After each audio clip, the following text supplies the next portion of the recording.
In recent reports, it was disclosed that Meghan Markle was not included in the Invictus Games closing ceremony. Nevertheless, a source has revealed her intention to travel to Germany this upcoming Monday, even though she did not receive an official invitation. It appears Meghan is determined to follow her own path, driven by a desire not to feel overshadowed by the affection Princess Catherine received in France yesterday. Meghan's actions have raised some eyebrows due to what some perceive as excessive ambition.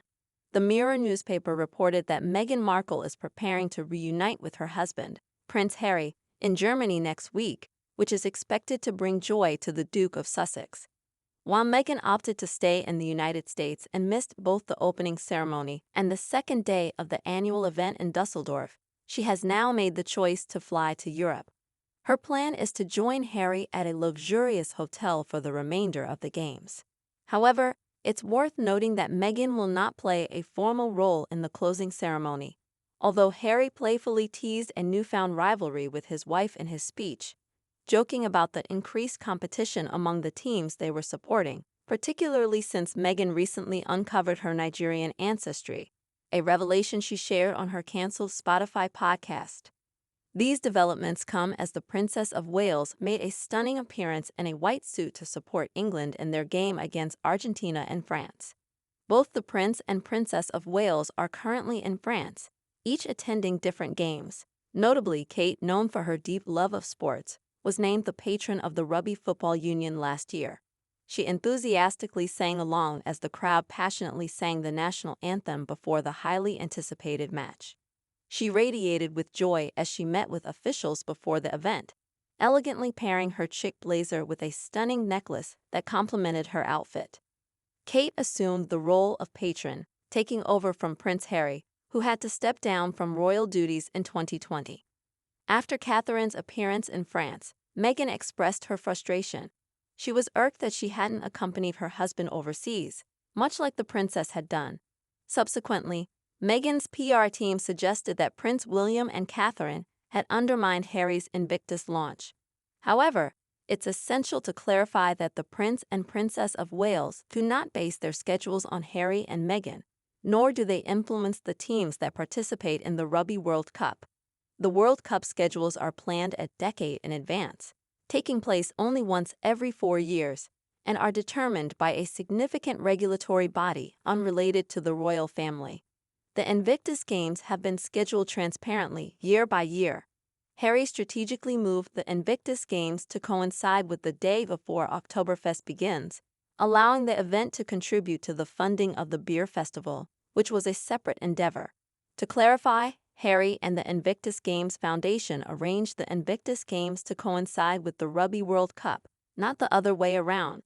Judging by Meghan's recent statements, it appears she is attempting to convince people that she had never intended to attend the event, despite numerous prior reports suggesting she would join Harry in Germany. Finally, it seems she has decided to attend the event, perhaps feeling compelled not to be absent when Princess Catherine is in the spotlight. Meghan Markle worked her way up the Hollywood ladder before joining the British royal family, with one notable appearance in a made-for-TV Hallmark Channel movie that has recently resurfaced due to streaming deals. In the rom-com titled Dater's Handbook in 2016, she starred as the female lead alongside Christopher Palaha. In a pre-SAG-AFTRA strike interview in June, Palaha shared his thoughts on Markle from that time and how they have evolved since. Dater's Handbook tells the story of Cass Markle, a successful businesswoman frustrated with her stagnant love life, who decides to follow the advice of a self-help book. She soon finds herself torn between two budding romances, one with the reliable George Scarfe and the other with the passionate Robert Palaha. She must decide when to stop relying on the advice that brought her this far. Palaha admitted he didn't expect Meghan to apply the techniques from the book to win over a prince. However, this wasn't the only man she tried these methods on.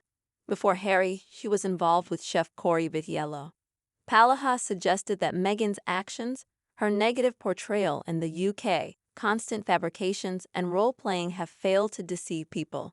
He believes that, at 46 years old, lacking a substantial acting background and having average looks, she possesses nothing that anyone truly desires. He pointed out that her inflated ego, fueled by the hype around the royal wedding, has led her astray. Reflecting on their time making the movie, Palaha told TV Insider that he didn't think either he or Markle fully understood Hallmark's target audience at the time. He marveled at how both of them have come a long way in their careers since then. Nevertheless, Palaha could never have predicted where Meghan's life would ultimately lead her.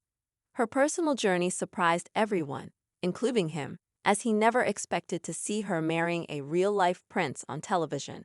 He recognized that her global fame brought more attention to Dater's Handbook than it would have otherwise received.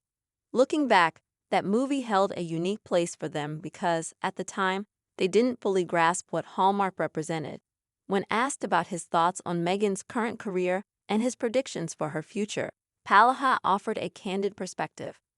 At over 40, instead of planning comebacks, Meghan finds herself at a stage where she hasn't achieved the level of success most would consider notable. She appears to lack a solid foundation to build upon, leaving her with little to return to. While she had opportunities to make strides towards the celebrity status she so desires, she now possesses higher name recognition but considerably lower personal approval ratings. Many respected individuals have criticized her, labeling her as a grifter and questioning her talent. Instead of taking the time to reflect on her choices and the missteps she has taken, she continues to pursue her ambitions relentlessly. She firmly believes in the idea that if you can dream it, you can achieve it, a notion typically instilled in kindergarten students. However, most adults understand that success requires more than just dreaming, and Meghan appears to be struggling to grasp that reality. In a captivating turn of events, Christine Baumgartner's new romantic interest made a noteworthy visit to her recently acquired rental home, presenting her with a substantial gift of $20,000.